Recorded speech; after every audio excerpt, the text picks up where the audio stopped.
설교 제목으로도 또 성도라면 한 번쯤은 꼭 들어봤을 씨 뿌리는 자의 비유에 대해서 나누고자 합니다. 사실 씨 뿌리는 자의 비유에서 예수님께서 우리에게 하고자 하시는 말씀은 다른 것입니다. 대다수 목회자들, 사역자들이 예수님의 비유들의 참뜻이 바로 우리가 이 세상 통치자 마귀를 대적하고 세상과 구별되이 살라는 것임을 알지 못하니 계속 성도들에게 세상에서 성공하는 것, 복받는 것, 그리고 그것이 하나님의 은혜인 양 설교를 하는데 예수님께서는 절대로 그렇게 말씀하시지 않았습니다. 결국은 세상에서 잘 살게 하고 복받게 하는 것은 이 세상 통치자 마귀임을 여러분들이 깨닫게 되시기 바랍니다. 즉 여러분들에게 그렇게 설교하는 목사들이나 사역자들은 이것을 알건 모르건 마귀를 하나님으로 섬기고 있는 것입니다. 본론으로 넘어갑니다.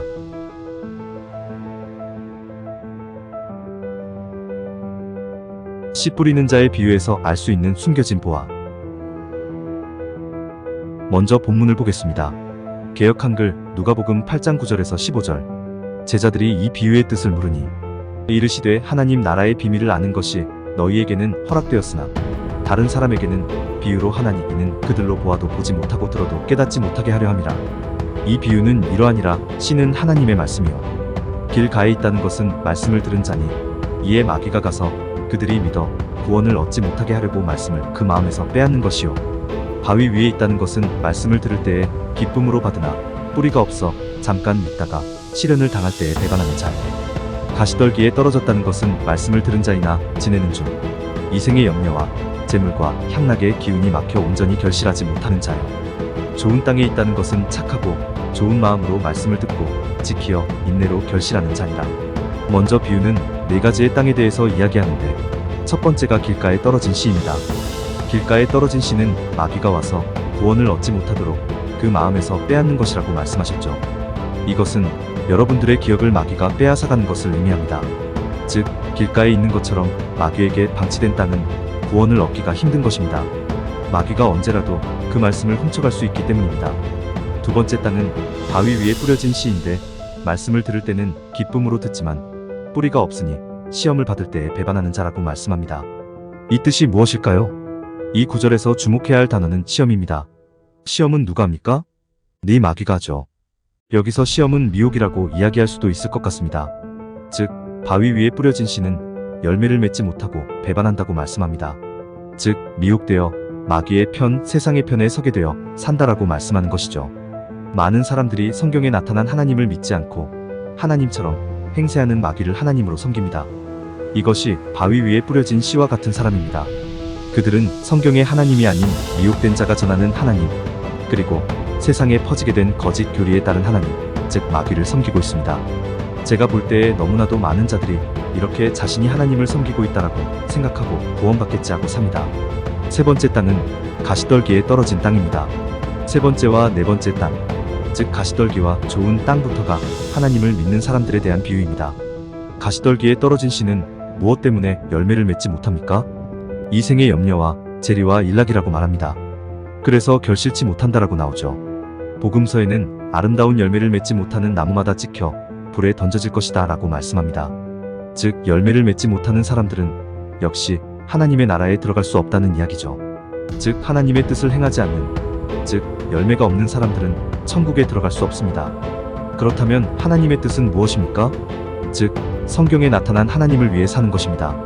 그것은 복음을 전하는 것도 포함되지만 소경된 자가 소경된 자를 인도하는 것이 아닌 열매 맺는 자, 성경에 나타난 하나님의 말씀과 그 뜻을 구하고 그대로 행하고자 하는 자로부터 복음이 전해져 듣는 사람들이 그가 인도하는 대로 같이 천국에 들어가는 것이 바로 하나님의 뜻입니다. 그리고 두 번째로 복음을 왜곡시키고 복음을 변질시키고 그 변질된 복음을 전하도록 온 교회를 속인 이 마귀의 자식들의 존재를 인지하고 그들과 싸우는 것이 또한 하나님께서 볼 때의 마지막 때의 의진인 것입니다. 즉 이 네 가지 종류의 땅에 대한 씨 뿌리는 자의 비유에서 예수님께서 원하시는 것은 마귀와 싸우는 것이라고 말씀드릴 수가 있는 것입니다.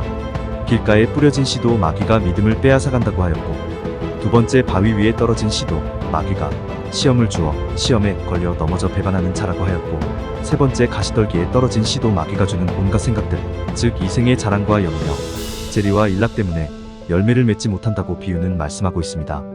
다시 말씀드리지만 이 네 가지 땅에 떨어진 씨들의 비유를 통해 예수님께서는 우리가 마귀와 싸워야 하고 또 열매를 맺어야 한다는 것을 말씀하고 계십니다.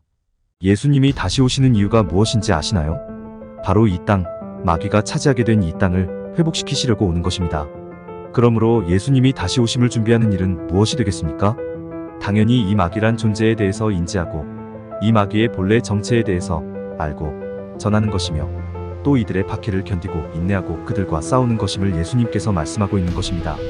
지금의 대다수 교회들과 같이 변질된 복음을 믿도록 미혹했고 또 그런 복음을 마치 하나님을 위해 하는 것처럼 전도하게 하는 그런 복음은 예수님이 원하시는 복음이 아닙니다. 실상은 그런 복음은 반쪽짜리 복음입니다. 지금의 교회들을 보십시오. 단지 예수님의 십자가 사역만을 이야기하고 우리들은 복받았다. 이 세상에서도 성공하고 잘 사는 것이 하나님의 뜻이다라고 이야기하지 않습니까? 그러나 예수님은 그렇게 말씀하지 않았습니다. 우리가 예수님의 참 제자가 되면 마귀가 먼저 알아채고 핍박과 박해를 합니다. 여러분에게 만약 핍박과 박해가 없다면 여러분은 예수님께서 원하시는 삶을 살지 않고 있다고 생각하시면 됩니다. 속지 마십시오. 대다수 교회 목사들이 사역자들이 하는 말들을 판단하시는 주체는 여러분이어야 합니다. 그저 하나님께서 세운 종이라고 성경에 있지도 않은 교리를 마치 당연한 것처럼 만들어서 전파하는 그런 사역자들의 말을 분별할 수 있어야 합니다. 그러기 위해서 제가 늘 반복해서 말씀드리지만 성경을 읽으십시오. 성경을 읽을 때는 마치 씨 뿌리는 자가 씨를 뿌리는 것과 같습니다. 즉 성경을 읽을 때에 자신에게 다가오는 말씀들을 잘 받아서 그 말씀이 진리임을 깨닫고 열매를 맺도록 주님의 뜻이 땅에 이루어지도록 일해야 합니다. 그런데 여러분, 성경을 읽을 때에 잘 보십시오. 방금 전에 읽었던 말씀이 기억이 나지 않습니다. 그것은 길가에 떨어진 씨와 같이 마귀가 여러분에게서 말씀을 빼앗아간 것입니다. 지금 이 마지막 때에 주님이 우리에게 원하시는 것은 마귀가 퍼뜨린 거짓말, 거짓 교리, 거짓 영적 세계, 거짓 체험, 세상에서 성공하는 것이 하나님의 뜻이라는 거짓 복음 등을 믿지 말고 예수님께서 여러분들에게 하신 말씀을 직접 읽고 그 말씀대로 살아라라는 것입니다. 그렇게 마음먹으면 사탄 마귀의 자식들이 여러분을 핍박하게 되어 있습니다. 만약 여러분에게 어떤 핍박이 온다면 기뻐하십시오. 이것이 여러분이 예수님의 제자, 하나님의 자녀가 된 증거이므로 생명책에 이름이 지워지지 않음에 기뻐하십시오. 천국이 여러분의 것이라고 예수님이 직접 말씀하셨습니다. 예수님은 마귀의 일을 멸하러 오셨다고 하셨습니다. 그러면 우리는 그분의 뜻을 따라 마귀와 싸워야 합니다. 마귀가 어디 있는지 모르시겠다고요? 여러분 속에서 속삭이며 생각을 은연중에 집어넣는 그 자가 바로 마귀의 자식들입니다. 하나님이 아닙니다. 예수님께서 마지막 때에 많은 사람이 미혹될 것이라 하셨습니다. 분별하십시오. 그리고 성경을 읽어 지혜를 얻으십시오. 지혜는 마지막 때에 가장 필요한 덕목입니다. 지혜는 성경을 통해 얻을 수 있습니다. 제 글을 읽고 단 한 분이라도 이 점에 대해 심각하게 생각하시고 제 글을 놓고 단 1시간이라도 제 글의 내용에 대해서 생각하는 시간을 가지시면 좋겠습니다.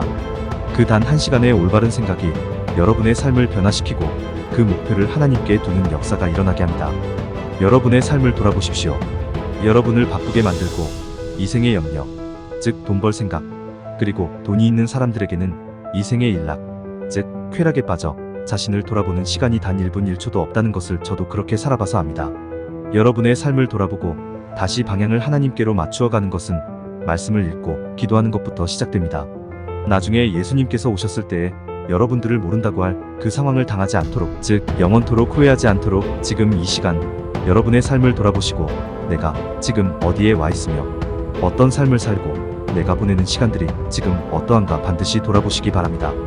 마귀는 여러분들이 이 세상 일락, 즉 재미와 쾌락을 위해 유튜브를 보고 게임을 하고 또 세상에서 어떻게 성공할까에 대해서만 생각하고 직장에 나가서 일하고 열심히 살 생각으로 자신의 현재의 삶에 대해서 1분 1초도 뒤돌아볼 시간이 없이 살게 하는 것이 바로 마귀요 그의 자식들이 하는 짓입니다.